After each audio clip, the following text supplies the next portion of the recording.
भी बॉडी की immune system थोड़ी सी डाउन हो जाएगी, है ना। मतलब जब एज थोड़ी सी बढ़ जाएगी, इम्यून थोड़ी सिस्टम डाउन हो जाएगी, तब ये कैंसर वाले सेल बॉडी पे हावी हो जाएंगे और वो वहाँ पे एकदम से उसका ग्रोथ करना स्टार्ट हो जाएगा ऐसा।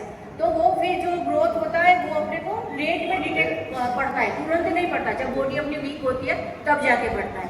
तो मेन अपना आज का जो सेशन है, आज मैं आपको जो बताने जा रही हूँ वो यही है कि अर्ली से अर्ली हम कैसे डिटेक्ट करें कैंसर को, अर्ली से अर्ली डिटेक्ट होने के बाद हम कैसे उसको अपनी बॉडी से रिमूव करें, ताकि लेटर स्टेज में अपनी जो हेल्थ है वो सही रहे, हेल्दी रहे, हमें लेटर एज में जाके कोई तकलीफ ना आए। जैसे कि वो दीदी ने बताया कि ब्रेस्ट है वो निकाल दी, यहाँ पे नस निकाल दी, उसके बाद 6 महीने तक वो काम करने लायक नहीं है, वो उनको सिर्फ एक छोटा सा कुछ चीज़ उठाना है तो भी दिक्कत होती है।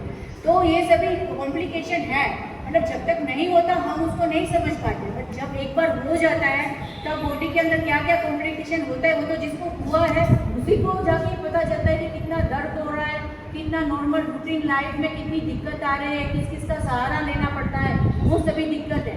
तो इससे अच्छा है कि अर्ली स्टेज में हम डिटेक्ट करें और उसको प्रिवेंट करें।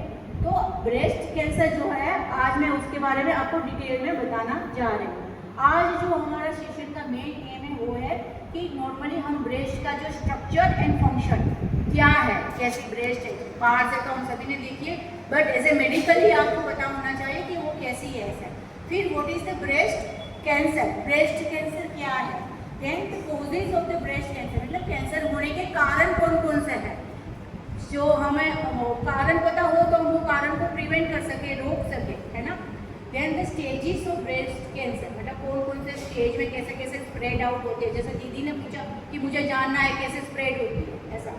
Then breast cancer facts and statistics, मतलब कि उसके कैसे होती है, उसके फैक्ट्स जो रियल है वो और स्टैटिस्टिक्स मतलब कि कितनी महिलाओं में से कितनी महिला को हो रहा है। किसी को पता है अभी कि हर 8 महिलाओं में से 1 महिला को ब्रेस्ट कैंसर हो रहा है। अभी लेटेस्ट जो WHO ने जो डायग्नोज किया है, वो वर्ल्ड हेल्थ ऑर्गेनाइजेशन ने उसने डिटेक्ट किया है कि 8 में से 1 औरत, हर एक 8 में से 1 औरत को ब्रेस्ट कैंसर हो रहा है।